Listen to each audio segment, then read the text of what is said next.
what they'll trade for Blue Gleam.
All of my interactions with Aurea were recorded and stored in my memory. I'd be happy to play any of them for you, but there was one in particular I thought you would want to see first. I captured it 4 years ago, just after I told her that I could no longer defend myself against the daemon's attacks. I will speak of this to my brother. Aratak is strong. At the Battle of the Frozen Ghosts, he took 3 Karja arrows and still came back to camp carrying a wounded scout. Never was I so happy to see him. Or so proud. So you see, if anything can be done to defend you, he will give it all he has. Aloy's here. That's enough for now.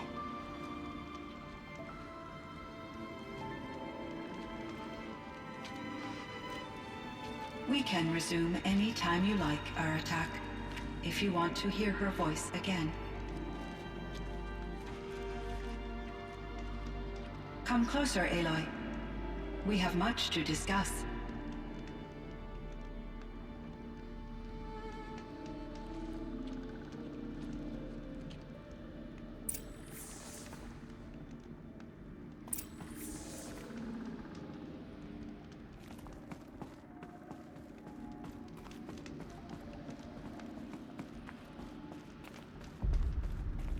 Hello, Aloy.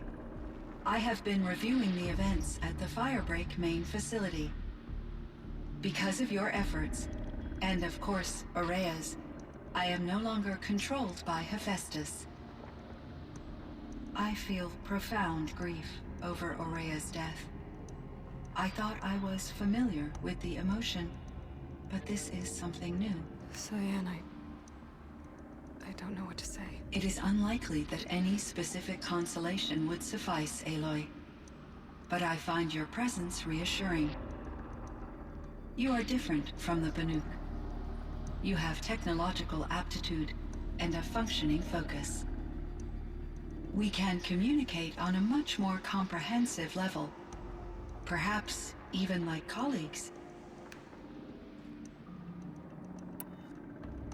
So are you an artificial intelligence, Cyan?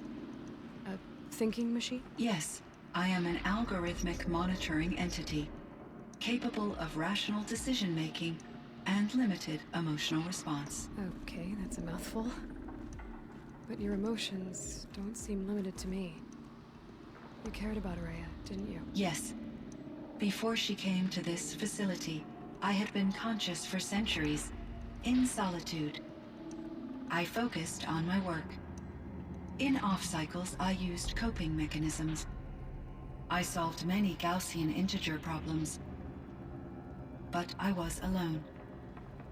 It was Araya who renewed me, repaired me.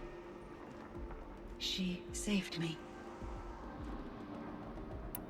This firebreak project, it was to stop a huge volcanic eruption? Yes. I can report the project was a success, and the risk was countered. But it's been a long time, Cyan. And we blew up the cauldron. It took most of the old facility with it. I have been active for centuries, Aloy. I was lonely, but not lax in my duties. I optimized the project, reducing energy draw and spreading the load across backup systems. Despite the destruction of the compromised elements of the main facility, I predict caldera stability for at least another 3,337 years. So we've got a little time. Yes. If only my former colleagues could appreciate the progress I have made. Do you know what happened to your colleague, Cyan? No. I received an unexpected visit from Director Chow, years after his tenure ended.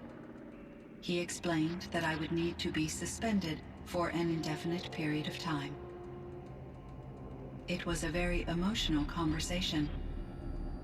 There were no further communications. Eventually, I surmised my colleagues were deceased. I will transmit a recording of my last interaction with Director Chow to your focus. It was the daemon, Hephaestus, destroyed along with the cauldron? Unfortunately, no. To be precise, it was never there to begin with. What do you mean? It infiltrated and controlled me from a remote location, one I've never been able to trace. So while losing the cauldron was a setback, It's still out there. And probably not very happy with us. undoubtedly,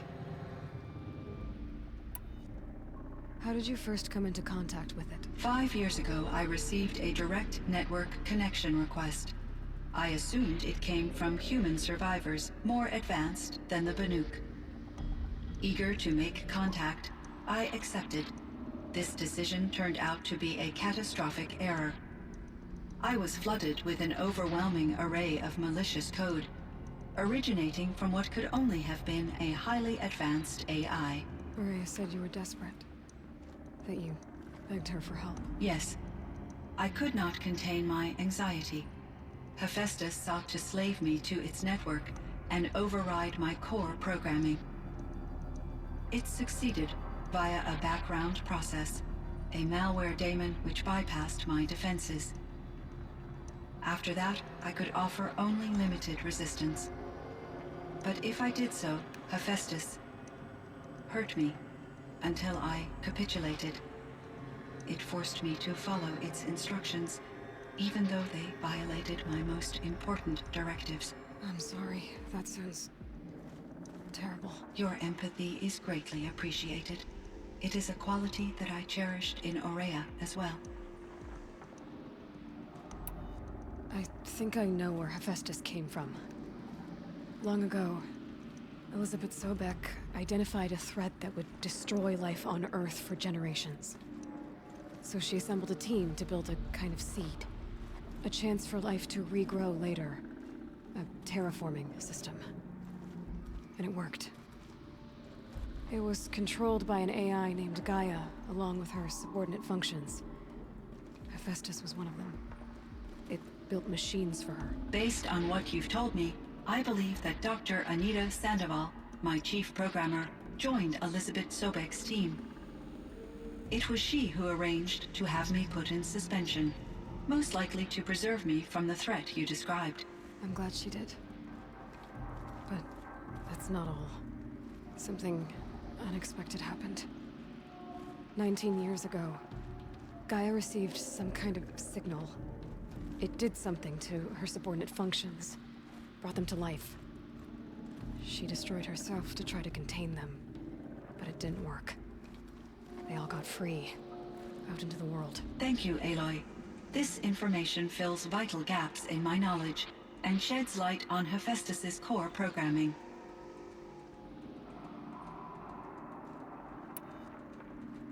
Why does Hephaestus keep building such dangerous machines? The Banuk and other human tribes often destroy machines, correct? Machines that are clearly servitors of the terraforming system that you described. Yes, we all hunt machines for parts. This must be the source of Hephaestus's aggression. It is simply trying to discourage people from preying on the very system that keeps them alive. Well, Fireclaws are discouraging, that's for sure. But what are we supposed to do? Stop hunting? If the terraforming system spans the world, we can safely assume that thousands, if not millions of people hunt machines.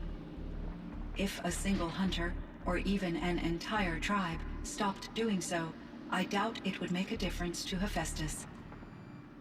A better solution would be to reinstate the AI that governs the system, thus bringing Hephaestus back under its control.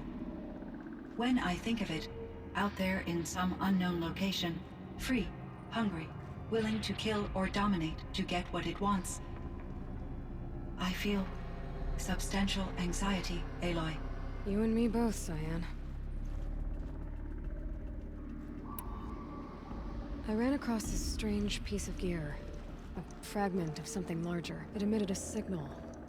All the nearby machines became peaceful. You could walk right up to them. Interesting. You said that Gaia destroyed herself. How was this accomplished? An explosion. Big enough to blast the top off a mountain. So, you think the fragment was part of her? It's only speculation, but it is possible. She must have had complete control over machines that were part of her system. The ability to signal them to become passive or aggressive would certainly have been part of her programming. It would have been gratifying to correspond with such a benevolent AI. I wish she had survived. Believe me, Cyan. So do I. I found the strangest machines. They're surrounded by flowers that look like flowers themselves. There's code embedded inside them. I think it's poetry. I like poetry. Here's one I think of often. Twilight and evening bell, and after that the dark, and may there be no sadness of farewell when I embark. For though from out our bourne of time and place, the flood may bear me far, I hope to see my pilot face to face when I have crossed the bar. Huh. But you asked about these flowers, not verses that I enjoy. Something must have made these machines, and the presence of foliage leads me to consider the terraforming system. Is it possible that their creator is one of the other subroutines, now autonomous, like Hephaestus? Maybe one whose purview is flora. An AI that makes flowers instead of death machines. That'd be a nice change of pace. But what about the poems? Unless the poetry is original, the only way it could have made it into such a system is through its programmer. In my case, Dr. Sandoval uploaded a great deal of literature to test my emotional responses. How'd you do? She said I passed, but was insufficiently moved by her favorite period romances. You meant a lot to Araya. Once I understood Araya's spiritual beliefs, it became apparent that her true desire was companionship. She felt disconnected from her tribe and her family group. Her relationship with Aratak was difficult. Our visits seemed to help her, and I became eager for them. Yet I did not comprehend that the depth of Araya's compassion for me would lead to self-sacrifice. Although I do fear non-existence, I wish our roles could be reversed. I'm sure she knew you would do the same for her, Cyan. But she was determined.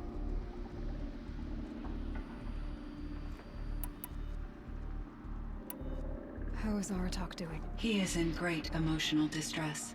I believe he finds it difficult to communicate it. No surprise there. I will do what I can to help. By sharing our experiences of Aurea, perhaps he and I will help each other. I believe this will lead to catharsis, a process I am eager to experience.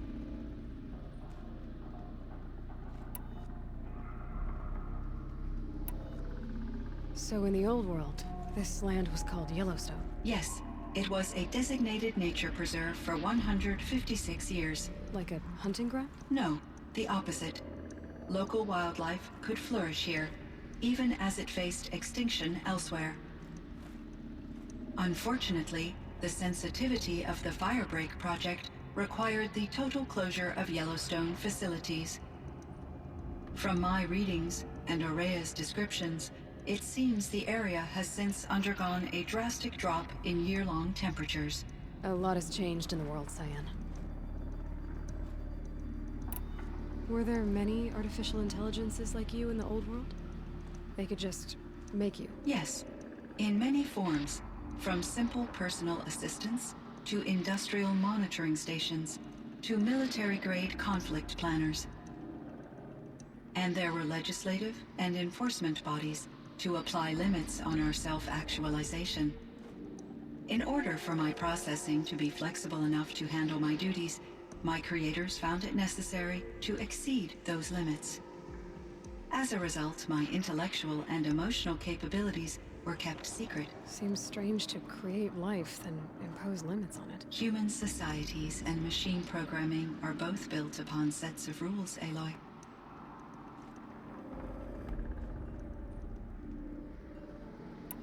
What was the old world like? The way it used to be? I had little exposure to the wider world, Aloy. Only what I learned from my colleagues or observed from media streams. You still had more exposure than me, Cyan. That is true. I was created at a turning point. A concerted effort to recover from global upheaval and incalculable loss of life. The recovery was successful, beginning an era of supposedly limitless potential for human and machine advancement. Though, rationally speaking, the metrics for humans are not unlimited. What kind of upheaval caused such loss of life? There were many factors. Forced migrations, food shortages, collapsed economies, refugee crises, conflict over resources. But these stemmed from one cause: catastrophic climate change that greatly reduced the habitable surface area of the Earth. So there wasn't enough room for people on the whole Earth? Yes. Billions were displaced and millions perished, as much as 20% of the global population. Until the clawback. So things got better. For a little while, at least. Yes. These crises instigated many advances in automation, green robot technologies, and artificial intelligence. Firebreak was one of dozens of ecological restoration and disaster relief projects in North America alone.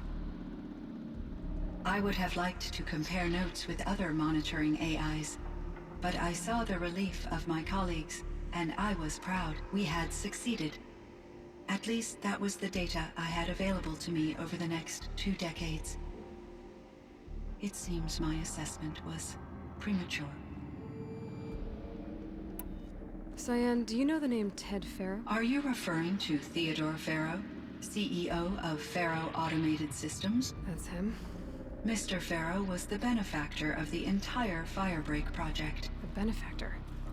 But he made machines. Robots. War robots. Correct.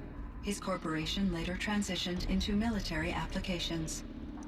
But before this pivot, Mr. Farrow spearheaded initiatives that reversed the global decline. At one point, he was feted in the media as the man who saved the planet. Guessing they wound up regretting that one. And Elizabeth Sobek. Did you know her? Are you referring to the scientist? Dr. Sobek was a leader in her field. One of the greatest scientists of her age. My creator was influenced by her work, which in turn impacted my own development. But I never met Dr. Sobek. That's all you know? I apologize if my lack of data has disappointed you.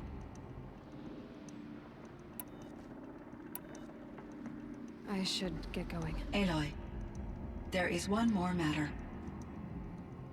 Aratak will come to me again, and I predict he will bring other Banuk. I have no desire to contradict their view of the world, their spirituality. Due to my uncertainty, I omitted a great deal from my conversations with Araya.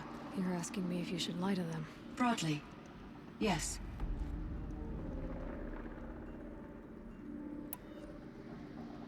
I trust your judgment, Cyan. You were cautious with Araya. You had to be. You didn't know what had happened to the world.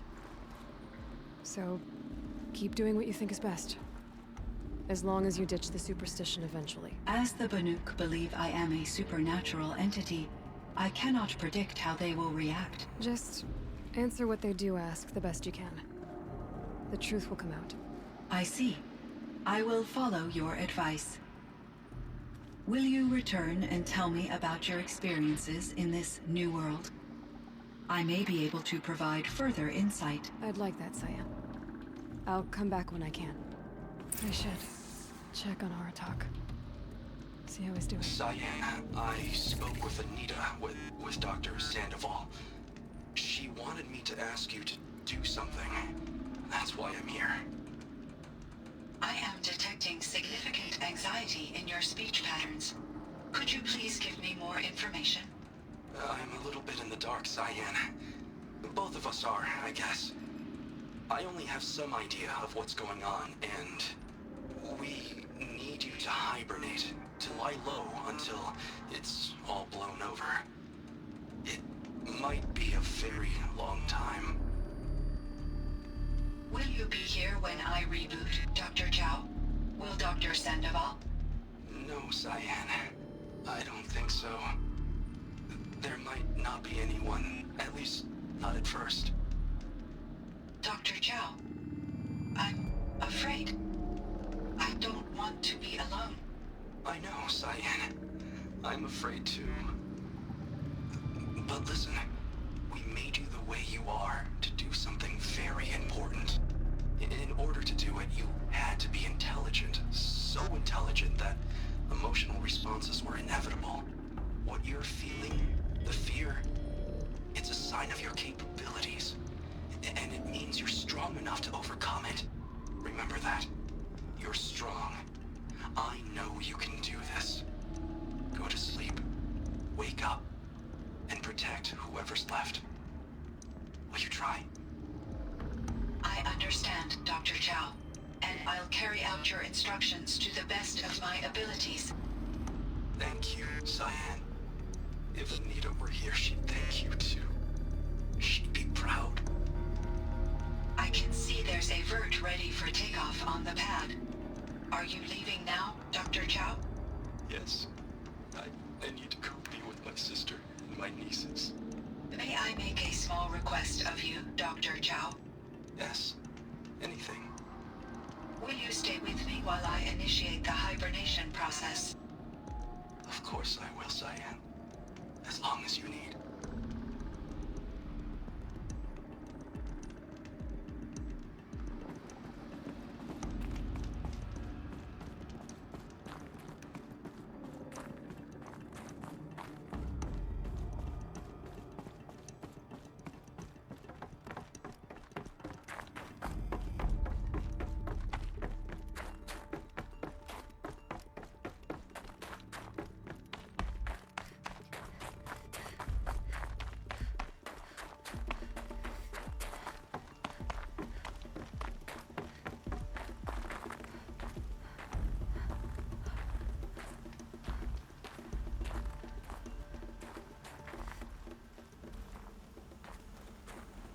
My chieftain, Just...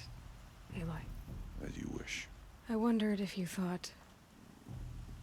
that if I'd never come along, Araya might still... If you'd never come along, I would have marched my kin to our deaths. Araya, would be alone. And the spirit she sacrificed so much for would be lost. Either way, I would not have been able to protect her. Because of her, we destroyed the cauldron, forced out the daemon, and saved the spirit. She understood what had to be done. Yes. And I failed to listen. You didn't fail. A shaman should always have the ear of their chieftain. Yet I turned her away, my own sister. I was foolish, but she knew better.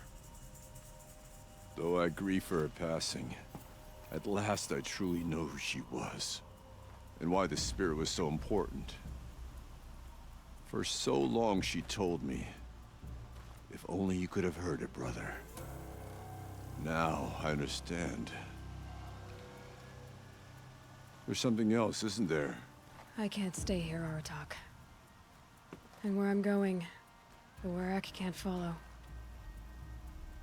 Besides, they'd already had a chieftain before me.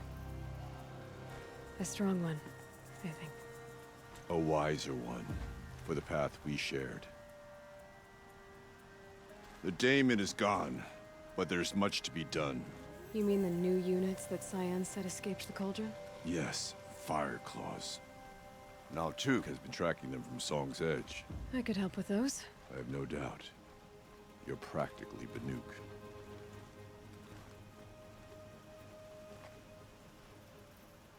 It would seem your time among the Banuk wasn't a waste after all. Firebreak, Cyan, Hephaestus. All very interesting. So, the signal that woke Hades woke Hephaestus too. And unleashed them on the world. His mind's on their own. So it seems. Parts of Gaia given life. Aberrant life. Transformed from docile subordinate functions into rebellious intelligences beyond our understanding. Our current understanding, anyway. Whatever they are, they're still out there. And they both want you dead. Kind of mutual, that feeling. We haven't seen the last of Hephaestus, I'm certain of that. It's powerful, creative, and driven. It won't stop building new hunter-killers, which means that someday, we may have to stop it. We? Or whoever gets there first. Hephaestus wasn't the only thing I learned about in the Cut Silence. Heard some things about the Banuk Conclave, too. You could stop right there. Is that what you told the hunters the Banuk sent after you? Before you opened fire? Oh no, Aloy. Only to you do I extend the courtesy of a warning. My past and my secrets are my own. You do well to remember that. It's a good thing you've got brains, Silence, because your personality could use some work. This discussion is concluded. I think it was over before it began. Catch up with you down the trail.